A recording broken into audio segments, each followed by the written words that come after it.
Hello दोस्तों, अगर आप भी कक्षा 11 के छात्र हैं तो लेकर आ चुके हैं जियोग्राफी यानी भूगोल का बिल्कुल रियल प्रैक्टिकल का क्वेश्चन। कक्षा 11 के लिए होने वाला प्रायोगिक परीक्षा यानी कि 2025 का फाइनल एग्जाम का ना जियोग्राफी का प्रैक्टिकल का क्वेश्चन। ठीक है, ये भूगोल का आपका होने वाला है। ठीक है, और देखिए आपको समय मिलने वाला है 3 घंटा 15 मिनट।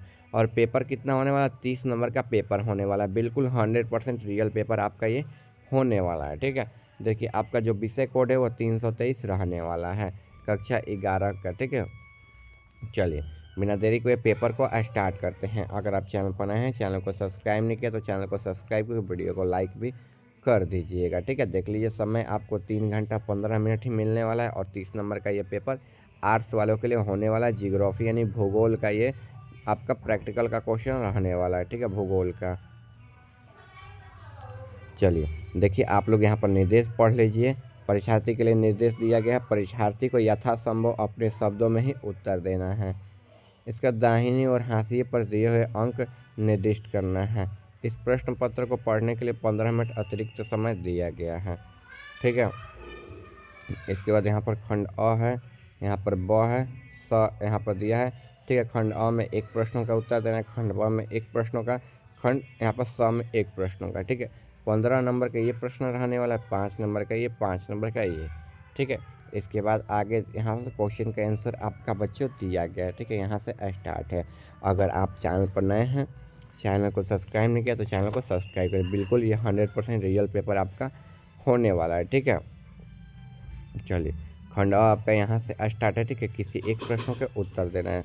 देखिए प्रावीण में एक में दिया है, यहाँ पर इतना अंक दिया हुआ है एवं 15 डिग्री के अंतराल के आधार पर 15 डिग्री उत्तर से 75.3 डिग्री अक्षांश एवं 60 डिग्री पूर्व से 150 डिग्री देशांत तक फैले हुए क्षेत्र के लिए एक मानव अक्षांश वाला शंकु प्रक्षेप बनाना है। ठीक है, चलिए इसका आंसर की ओर अब बच्चों बढ़ते हैं। इस प्रश्न में हमें एक मानक अक्षांश वाला शंकु प्रक्षेप बनाने के लिए कहा गया है। इसके लिए हमें निम्नलिखित चरणों का पालन करना होगा। ठीक है, चलिए अभी चरण 1 पढ़ेंगे, चरण 2, चरण 3। आपको जैसे जैसे चरण पढ़ेंगे सभी याद रख रहे हैं। इसमें हो गया ना। देखिए चरण 1 यानी कि यहाँ पर स्टेप 1 लिखा गया। ठीक है, यहाँ पर स्टेप 2 है, यहाँ पर स्टेप 1 है। देखिए प्रारंभ में हमें दिए गए अक्षांश और देशांतर की सीमा को समझना होगा। ठीक है, यहाँ अक्षांश 15 डिग्री उत्तर से 75 डिग्री उत्तर और देशांतर 60 डिग्री पूर्व से 150 डिग्री पूर्व है। ठीक है, स्टेप 1 है यानी कि प्रथम चरण है, ये भी ध्यान रखना है। इसमें कुल 5 चरण आपको लिखना है, ऐसे ही छोटा छोटा चरण को आपको लिखना है। स्टेप 2 देख लीजिए यहाँ पर, यानी कि यहाँ पर चरण 2 मानक अक्षांश। ठीक है, स्टैंडर्ड पैरेलल। ठीक है, की गणना करें। मानव अक्षांश। ठीक है, जहाँ पर शंकु प्रक्षेप का क्षेत्रफल सही होता है इसे निम्नलिखित सूत्र से निकाला जा सकता है, जिसे P बराबर T/1 प्लस T/2 हो जाएगा और बटे में सबका 2 हो जाएगा। ठीक है, यहाँ पर सूत्र दिया गया, आप लोग बिल्कुल अच्छे तरीके से ये सूत्र लिख लीजिएगा। ठीक है, चलिए जहाँ वहाँ YN बराबर 1/Y2। ठीक है, क्रमशः 15 डिग्री और 75 डिग्री। इसको टी के बदले Y1 और प्लस Y2 भी लिख सकते हो और बटे में 2 भी लिख सकते हो, P बराबर। ठीक है, ऐसे भी आप लिख सकते हो। चलिए यहाँ पर फिर लिख लीजिएगा ये वाला जहाँ वाला। ठीक है, यहाँ पर YN है, वहाँ पर Y2 है। चलिए स्टेप 3 देख लीजिए, यहाँ पर दिया गया है आपका इस सूत्र का उपयोग यहाँ पर करते हुए मानक अक्षांश की गणना करना है। P बराबर 15 प्लस 75/2 यानी कि 90/2 बराबर 45 डिग्री हो जाएगा। ठीक है,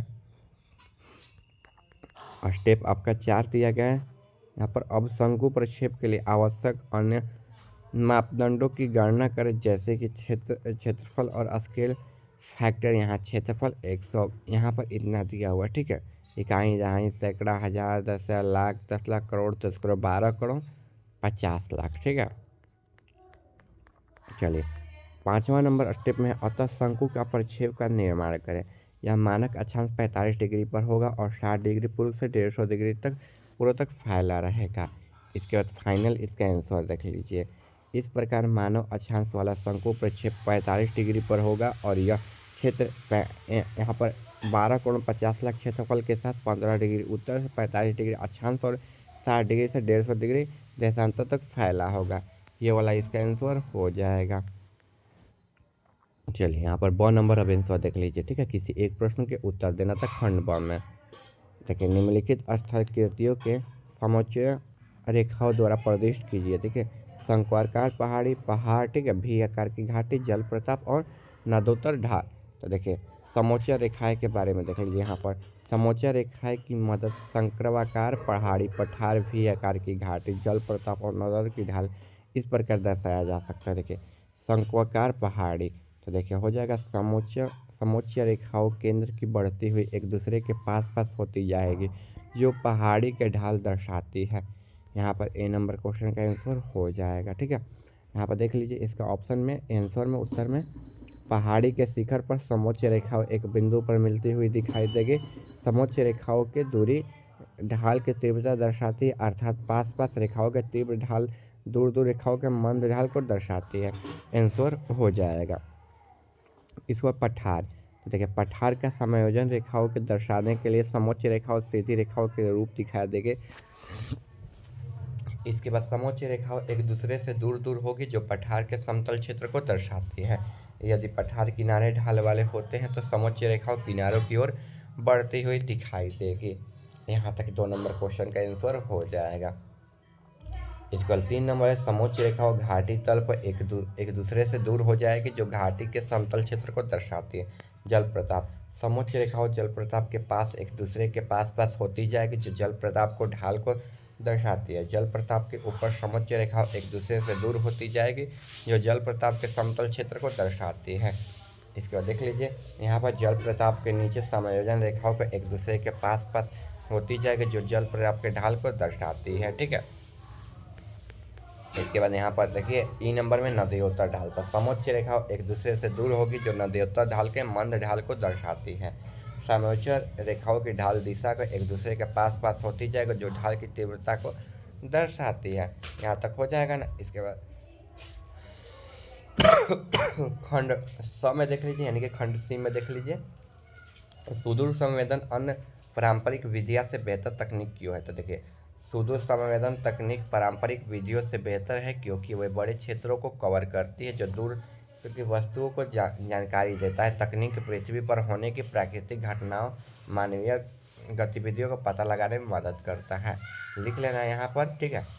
इसके बाद सुदूर संवेदन की तकनीक देखिए यह बड़े क्षेत्रों को कवर करती है। यह जल, कृषि, मौसम जैसे गतिविधियों के मामलों में दोहरापूर्ण कवरेज देती है। यह विभिन्न पैमाने पर रेजोल्यूशनों को डाटा का आसान संग्रह करती है। इसके बाद यह डाटा को शीघ्रता विश्लेषण करती है और विभिन्न अनुप्रयोगों का इसका इस्तेमाल करती है, ठीक है। इसके बाद 5 नंबर यह पृथ्वी पर होने वाला प्राकृतिक घटनाओं, मानवीय घटनाओं का पता लगाने में मदद करती है। यह मिट्टी, वानिकी, भूविज्ञान, कृषि जैसे विकास प्रक्रियाओं का इस्तेमाल की जाती है। इसका इस्तेमाल सतत विकास, आपदा प्रबंधन, पर्यावरण क्षरण, प्राकृतिक संसाधन प्रबंधन के लिए किया जाता है, ठीक है। यहाँ तक हो जाने के बाद इसका लिख लेना है। सुदूर संवेदन तकनीक में इस्तेमाल करने के लिए उपग्रहों और हवाई जहाज़ों पर लगे कैमरे का भी इस्तेमाल किया जाता है, ठीक है। यहाँ तक इसका आंसर हो जाएगा, ठीक है। आपका जो भी सब्जेक्ट का प्रैक्टिकल बाकी हो आर्ट्स वालों के लिए आप लोग जाकर चैनल पर देख लीजिएगा, चैनल पर वीडियो मिल जाएगा। अगर आप चैनल पर नए हैं, चैनल को सब्सक्राइब नहीं किया तो चैनल को सब्सक्राइब करके वीडियो को लाइक करके अपने दोस्तों के पास भी शेयर करें, ताकि उनका भी हेल्प हो जाए। बिल्कुल 100% रियल पेपर जो है आपका प्रैक्टिकल का चैनल पर अपलोड हो गया, आप लोग जाकर देख लीजिएगा। मिलते हैं अगले वीडियो में, ठीक है।